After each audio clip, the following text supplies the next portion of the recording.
adalah cahaya yang menerangi kehidupan. Dalam dunia tanpa sepadan hari ini, teknologi menjadi pemangkin kepada generasi muda. Saya Kirtana Kumar, wartawan Pusat Sumber Sekolah SJK Tamil Larang Sekap, membawakan kepada anda kisah bagaimana ilmu dan teknologi bergabung membentuk masa depan.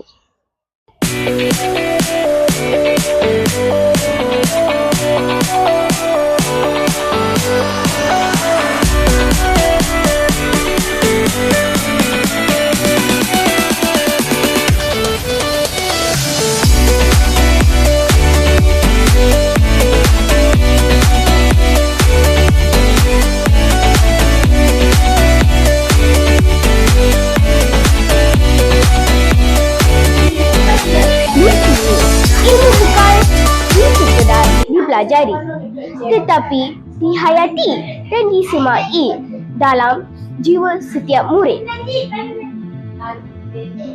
Teknologi moden seperti papan pintar dan pembelajaran digital akan menjadikan pembelajaran lebih interaktif dan berkesan.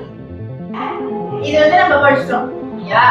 இது பிராணிகள் எவ்வாறு தங்களுடைய குட்டிகளை நீண்ட நிலவலை உறுதி செய்கிறது. ஓகே, இது நம்ம ஏற்கனவே படிச்சோம். ஓகே, இத பாத்தீங்கன்னா இது என்ன பிராணி இது? Penggunaan teknologi membantu murid lebih fokus dan mudah memahami konsep.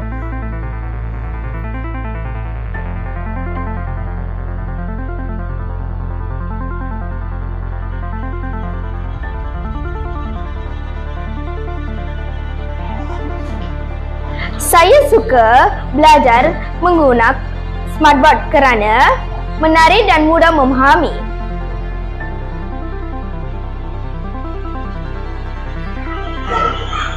Saya suka menggunakan whiteboard yang terdapat di dalam smartboard.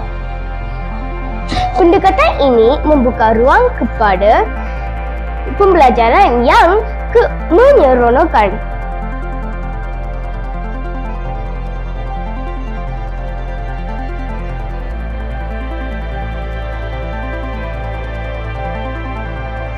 Dalam masa yang sama, budaya membaca terus dipupuk agar ilmu sentiasa di hati. Melalui aktiviti abad ke-21, murid dilatih berfikir secara kreatif, kritis dan inovatif.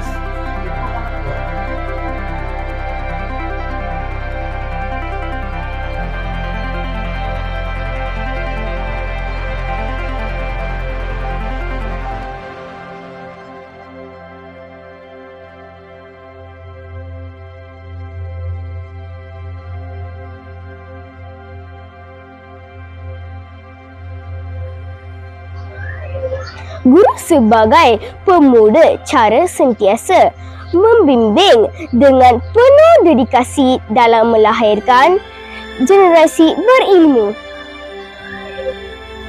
Gabungan ilmu di hati dan teknologi sebagai alat membentuk generasi yang bersedia menghadapi cabaran global. Ilmu di hati, teknologi memperkasa generasi.